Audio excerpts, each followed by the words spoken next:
আসসালামু আলাইকুম। সবার আগে বাছাই করা 10টি আন্তর্জাতিক খবর জানিয়ে দেব। প্রথমেই থাকছে শিরোনাম।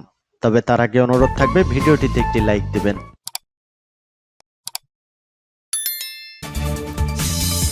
ইউক্রেনে যৌথ উদ্যোগে অস্ত্র উৎপাদন শুরু করতে পারে ব্রিটেন, টেলিগ্রাফের খবর। এরপর জানিয়ে দেব পশ্চিমাদের আনুকূল্য ছাড়া অচল শি জিনপিং, বলছে রিপোর্ট। এদিকে ইউ এর জন্য যুক্তরাজ্য গোপন পরিকল্পনা করছে, বলছে ব্লুমবার্গ। আরো জানিয়ে দেব গত 44 বছর ধরে ইরানের ইসলামী সরকারকে উৎখাত করার মার্কিন খায়েশ অপূর্ণই থেকে গেল। এদিকে সিরিয়ায় আইএস এর হামলা, নিহত 11। সর্বশেষ জানিয়ে দেব ইমরান প্রধানমন্ত্রী থাকলে পাকিস্তান থাকতো না, বলছে সাবেক সেনা প্রধান বাজওয়ার। তদন্ত চায় পিটিআই। শুনছিলেন সংবাদ শিরোনাম, এখন বিস্তারিত। তবে তার আগে অনুরোধ থাকবে ভিডিওটিতে একটি লাইক এবং কমেন্টস করে জানিয়ে দিন আজকের এই ভিডিও সম্পর্কে আপনার মূল্যবান মতামত। আর হ্যাঁ বন্ধুরা, অবশ্যই ঝটপট করে এই ভিডিওটি আপনার বন্ধুদের মাঝে শেয়ার করে ছড়িয়ে দিন আর জানিয়ে দিন আপনি কোন জেলা থেকে বা কোথা থেকে আমাদের সংবাদ শুনছেন এবং দেখছেন। ইউক্রেনে যৌথ উদ্যোগে অস্ত্র উৎপাদন শুরু করতে পারে ব্রিটেন, টেলিগ্রাফের খবর।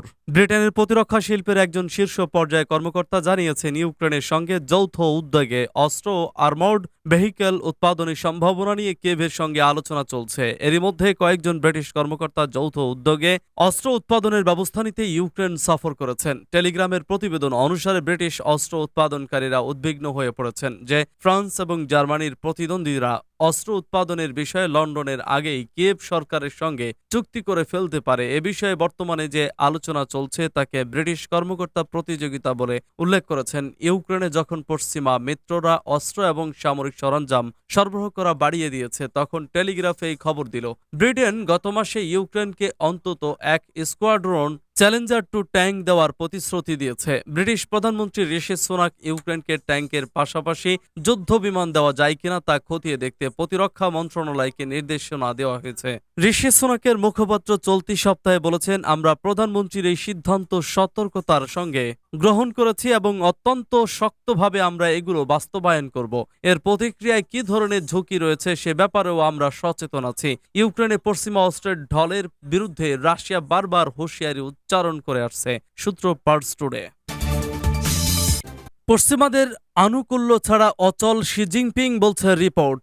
পশ্চিমাদের আনুকূল্য ছাড়া নতুন কোন পররাষ্ট্রনীতি হাতে নিতে পারছেন না চীনের প্রেসিডেন্ট শি জিনপিং। এক প্রতিবেদনে এমন তথ্য দিয়েছে পলিসি রিসার্চ গ্রুপ, খবর এএনআই এর। পরেগের ওই প্রতিবেদনটির দাবি, যুক্তরাষ্ট্র পশ্চিমাদের সঙ্গে সম্পর্ক ঠিক না করা পর্যন্ত নেতৃত্ব নিয়ে দোলাচলে থাকবেন শি জিনপিং। সম্প্রতি চীন মার্কিন সম্পর্ক মারাত্মক বৈরী আকার ধারণ করেছে, আর এই সম্পর্ক ঠিক করতেও কেউ এগিয়ে আসছে না। করোনা চলাকালে চীনে শি জিনপিং এর নেতৃত্ব নিয়ে সংখ্যা তৈরি হয়েছিল। ব্যাপক বিক্ষোভের মুখে অনেকেই শি জিনপিং এর পতন দাবি করেছিল। গ্রাম থেকে শহরের বহু মানুষ মাঠে নেমেছিল। তখন জিরো কোভিড নীতির কারণে চীনের অর্থনীতিও ব্যাপক ধাক্কা খেয়েছিল। বর্তমানে করোনা পরবর্তী অর্থনৈতিক ভারসাম্য রক্ষার চেষ্টা করছে চীন। দ্রুত বেশ কিছু নীতিমালা ঘোষণা করবে শি জিনপিং। তবে যুক্তরাষ্ট্র পশ্চিমাদের সঙ্গে সুসম্পর্ক ব্যতীত বেশি দূর এগোতে পারবে না চীন, বলছে পেরোগ। এদিকে চীনের স্থানীয় গণমাধ্যম শি জিনপিং এর প্রশংসায় পঞ্চমুখ। সিঙ্গাপুর পোস্টের এক প্রতিবেদনে বলা হয়েছে, দিন দিন চীনে ব্যাপক প্রশংসা কুড়িয়েছেন শি জিনপিং। মাও জে ডং ও দেং জিয়াওপিং এর পাশে নিজেকে তুলে ধরতে সব বন্দোবস্ত করছেন শি জিনপিং। ইউ এর জন্য যুক্তরাজ্য গোপন পরিকল্পনা করছে ব্লুমবার্গ। ব্রিটিশ প্রধানমন্ত্রী ঋষি সুনাক ব্যক্তিগতভাবে তার মন্ত্রিসভার সদস্যদের বলেছেন তারা যেন ইউরোপীয় ইউনিয়নের সঙ্গে সম্পর্ক পুনর্গঠনের উপায় বের করেন। 2020 সালে ব্রেক্সিটের পর থেকে তাদের মধ্যে সম্পর্ক বিচ্ছিন্ন রয়েছে। সরকারি সূত্রের বরাত দিয়ে ব্লুমবার্গ এ তথ্য জানিয়েছে। ব্লুমবার্গ শনিবার জানিয়েছে, বাণিজ্য শক্তি এবং আন্তর্জাতিক মানসহ প্রতিরক্ষা, অভিবাসন এবং অর্থনীতির মতো ক্ষেত্রে লন্ডন ও ব্রাসেলসের মধ্যে সম্পর্ক বাড়ানোর জন্য বর্তমানে 10 ডাউনিং স্ট্রিটে পরিকল্পনা করা হচ্ছে। নাম প্রকাশ না করার শর্তে ব্রিটিশ মন্ত্রী, কূটনীতিক ও কর্মকর্তারা বলেছেন, রাশিয়া এবং ইউক্রেনের মধ্যে চলা সংঘাতের ক্ষতিপূরণের জন্য একটি সমঝোতা প্রস্তুত করা হচ্ছে। সেখানে লন্ডন কিয়েভ কর্তৃপক্ষের অন্যতম সমর্থকদের মধ্যে রয়েছে। আগামী দিনগুলোতে সুনাকের সরকার উত্তর আয়ারল্যান্ডের জন্য ব্রেক্সিট পরবর্তী বাণিজ্য ব্যবস্থা নিয়ে ইউ এর সঙ্গে দীর্ঘদিনের বিরোধের সমাধান ঘোষণার আশা করছে। লন্ডনের পরিকল্পনা হলো এই উন্নয়ন উন্নয়নকে পুঁজি করা এবং 27 সদস্যের ব্লকের সঙ্গে সম্পর্ক আরও উন্নত করার জন্য এটিকে ভিত্তি করা। আরেক কর্মকর্তার মতে সুনাকের অধস্তন্তরা তাকে বোঝাতে সক্ষম হয়েছেন যে ক্রমবর্ধমান কর্তৃত্ববাদ এবং সুরক্ষাবাদের আরও বিপজ্জনক বিশ্বে মিত্রদের সঙ্গে ঘনিষ্ঠ সহযোগিতা যুক্তরাজ্যের জন্য একেবারে অপরিহার্য। লন্ডন এবং ব্রাসেলস একসঙ্গে অর্থনৈতিক অস্থিরতা এবং রাশিয়া ও চীন সৃষ্ট হুমকি আরও কার্যকরভাবে মোকাবেলা করতে সক্ষম হবে বলেও মন্তব্য করেন তিনি। সূত্র RT। গত ৪৪ বছর ধরে ইরানের ইসলামী সরকারকে উৎখাত করার মার্কিন খায়েশ অপূর্ণই থেকে গেল। ইরান যখন ইসলামী বিপ্লবের বিজয়ের ৪৪তম বার্ষিকী উদযাপন করছে, তখন সাবেক মার্কিন নিরাপত্তা পরিষদের প্রধান এবং চরম ডানপন্থী যুদ্ধবাজ রাজনীতিবিদ জন বল্টন দাবি করেছিলেন যে বিপ্লবের ৪৪তম বার্ষিকীর আগে সন্ত্রাসী মোনাফেকিন গোষ্ঠী ইরানকে শাসন করবে।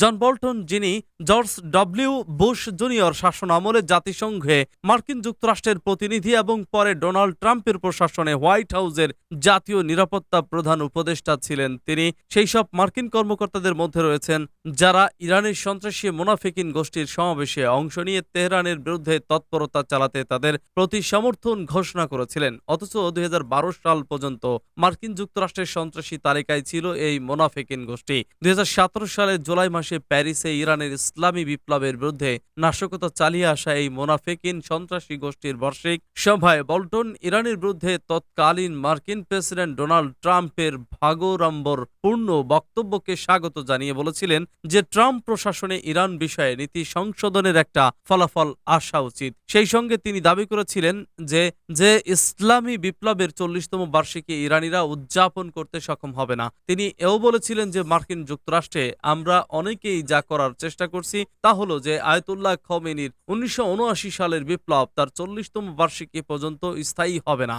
জন বল্টনের এই অপূর্ণ ইচ্ছা আসলে মার্কিন যুক্তরাষ্ট্রের দীর্ঘস্থায়ী ইচ্ছা। গত ৪ দশকেরও বেশি সময় ধরে আমেরিকা এই আকাঙ্ক্ষা পোষণ করে আসছে যে তারা ইসলামী প্রজাতন্ত্র ইরানের শাসন ব্যবস্থাকে উৎখাত করবে, কারণ গত ৪৪ বছর ধরে এই মহান শাসন ব্যবস্থা ওয়াশিংটনের আধিপত্যবাদী নীতি ও কর্মকাণ্ডের বিরুদ্ধে একটি শক্তিশালী প্রতিবন্ধক হয়ে দাঁড়িয়েছে। ওয়াশিংটন যখনই ইরানের ইসলামী ব্যবস্থাকে উৎখাত করার অপচেষ্টা চালিয়ে তখনই তারা চরম অপমান ও অপদস্থ হয়েছে। ইসলামী ইরান পশ্চিম এশিয়া অঞ্চলের পাশাপাশি আন্তর্জাতিক পর্যায়ে মার্কিন যুক্তরাষ্ট্রের দাম্ভিকতাপূর্ণ ও আধিপত্যবাদী নীতির বিরুদ্ধে সবচেয়ে বড় চ্যালেঞ্জ সৃষ্টিকারী হিসেবে আবির্ভূত হয়েছে। এটি কেবল ইরানে মার্কিন যুক্তরাষ্ট্রের স্বার্থই ধ্বংস করেনি, বরং পশ্চিম এশিয়া অঞ্চলে মার্কিন আধিপত্যবাদী নীতির অংশীদারদের নীতি ও ক্রিয়াকলাপ, বিশেষ করে ইহুদিবাদী শাসকদের ধ্বংসাত্মক কর্মকাণ্ড প্রতিহত করেছে। ইরান থেকে ফিলিস্তিনি পর্যন্ত প্রতিরোধগামী